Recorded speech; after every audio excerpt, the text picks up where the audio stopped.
गया डीएम बच्चों के लिए भगवान बन गए हैं। कर दिया कुछ ऐसा कि 4 साल की बच्ची बोली थैंक यू डीएम अंकल। वजह जानकर आप भी हैरान हो जाएंगे। गया डीएम के इस पहल की चर्चा पूरे बिहार ही नहीं बल्कि देश भर में हो रही है। वीडियो देखने से पहले शेयर कर दीजिए, आपका एक शेयर किसी बच्चे की भविष्य संवार सकता है।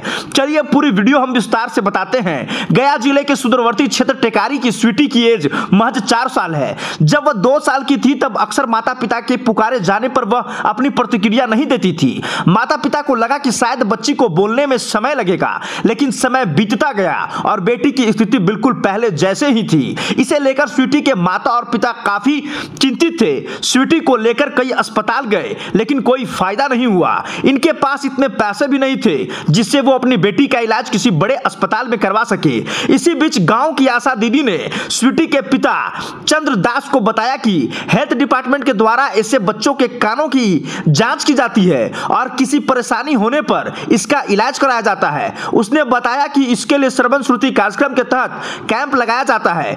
जानकारी के बाद चंद्रदास अपनी बच्ची को लेकर टिकारी के मूसी आंगनबाड़ी केंद्र पहुंचे और वहां राष्ट्रीय बाल स्वास्थ्य कार्यक्रम चिकित्सा दल द्वारा स्क्रीनिंग करवाया गया। फिर बच्ची के कानों की आवश्यक जांच में इलाज की प्रक्रिया स्वास्थ्य विभाग द्वारा प्रारंभ की गई। स्वीटी का कानपुर के चिकित्सकों के द्वारा स्क्रीनिंग करवाया गया, टेस्ट करवाया गया तथा स्वीटी को विशेष जांच के लिए कानपुर भेजा गया। 21 अगस्त को टिकारी की स्वीटी का सफलतापूर्वक सर्जरी करते हुए कॉकलियर इंप्लांट लगाया गया। चंद्रदास बताते हैं कि वह किसान है, खेती करके अपने परिवार का जीविकोपार्जन करते हैं। श्रवण श्रुति की मदद से उन्हें काफी लाभ मिला है। वहीं गया जिले में अब तक 3,25,877 बच्चों की स्क्रीनिंग हो चुकी है। अब धीरे धीरे सारे बच्चे सुनने लगेंगे तथा अपनी माता पिता की बातों पर प्रतिक्रिया भी देंगे। इस कार्य के बाद गया जिलाधिकारी की चर्चा पूरे देश में हो रही है। अब वीडियो को ज्यादा से ज्यादा शेयर कीजिए ताकि और भी बच्चों को लाभ मिल सके। वहीं गया एडमिनिस्ट्रेटिव के फेसबुक पेज से जुड़ने के लिए स्क्रीन पर जो पेज आपको दिख रहा है उसे फेसबुक पर सर्च करके फॉलो कर ले ताकि सारी जानकारी आपको इस पेज के माध्यम से मिल सके। आगे वीडियो में देखिए क्या कुछ बता रहे हैं गया जिलाधिकारी। श्रवण श्रुति प्रोजेक्ट 1 साल से ऊपर सफलतापूर्वक चल रहा है। इसका उद्देश्य था 6 साल के उम्र के नीचे बच्चों को चिन्हित कर, यानी उन बच्चों में से जो सुन नहीं पाते हैं और बोल नहीं पाते हैं। स्वाभाविक है कि जो बच्चे सुन नहीं पाते हैं वो बोलने में भी काफ़ी कमज़ोर होंगे। वैसे बच्चों को आंगनबाड़ी केंद्र पर कैंप करके पहला चरण में चिन्हित किया गया। उनको फर्दर कई सिरे से टेस्टिंग कर अस्थायी और अस्थायी श्रेणी में रखा गया। अस्थायी जो हियरिंग लॉस है उन बच्चों को हम लोगों ने ऑन द स्पॉट यानी मेडिकल ट्रीटमेंट के जरिए ठीक किया गया। जो परमानेंट या अस्थायी हियरिंग लॉस वाले बच्चे हैं उनको कहीं कॉकलियर इम्प्लांट लगाने का जरूरत पड़ता है। कॉकलियर इम्प्लांट हम लोग जानते हैं काफ़ी महंगा सर्जरी है और गरीब लोग उसको अफोर्ड नहीं कर पाते हैं।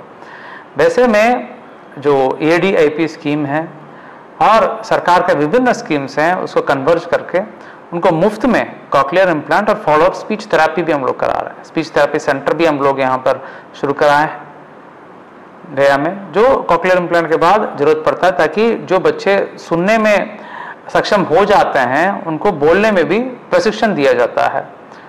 और ये इसलिए जरूरी है कि 6 साल के बाद ऐसे प्रक्रिया अपनाने से ज़्यादा प्रभावी नहीं रहता। 6 साल के अंदर जितनी हम लोग जल्दी उनको चिन्हित कर पाते हैं उतनी फायदा बच्चों का है। और इससे बच्चे के पेरेंट्स काफ़ी खुश नज़र आ रहे हैं क्योंकि कई जगह पर वो लोग दिल्ली, मुंबई, बड़े बड़े शहरों में जाकर के बड़े हॉस्पिटल में जाकर के लोगों को समाधान नहीं मिला, अपने बच्चों को इलाज नहीं कर पाए।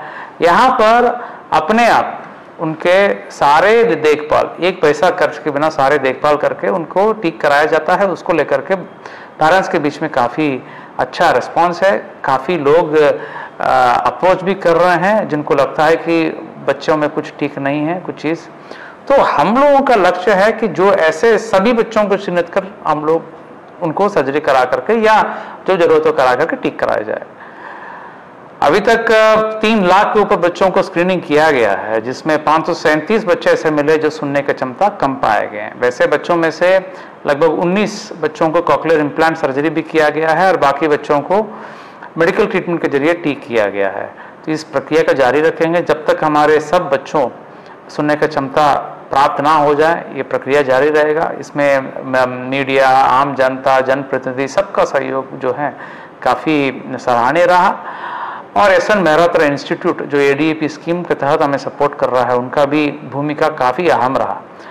खुशी की बात है, इसकी सफलता को देखते हुए राज्य सरकार ने इसको बाल श्रवण स्कीम के नामक एक पूरे बिहार में बिहार के बच्चों को फ़ायदा पहुंचाने का स्कीम शुरू किया है, जो बहुत ज़रूरी भी था, क्योंकि हम जान रहे हैं कि यह फील्ड जो है कहीं ना कहीं इग्नोर्ड था।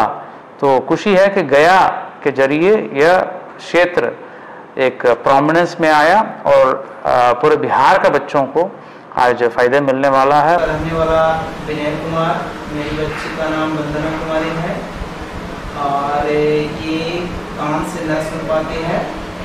तो इसका इलाज हमने बहुत जगह दौड़े, लेकिन हमें सफलता नहीं मिल पाई। लेकिन एक श्रवण स्मृति केंद्र द्वारा हमें आशा दीदी के यहाँ श्रवण स्मृति केंद्र का लोग पहुँचे और इसकी जब मैपिंग हुई तो हमें पता चला कि ये कान से न सुन पाती है।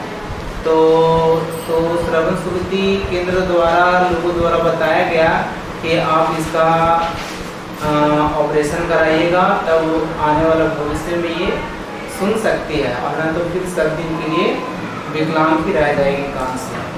तो मैं उनकी बात को मान करके मैं ऑपरेशन के लिए राजी हो गया, लेकिन मैं तो राजी पहले नहीं हो रहा था। तो उन्होंने सर ने बताया कि यहाँ पास किसी भी प्रकार का कोई खर्चा नहीं लगेगा।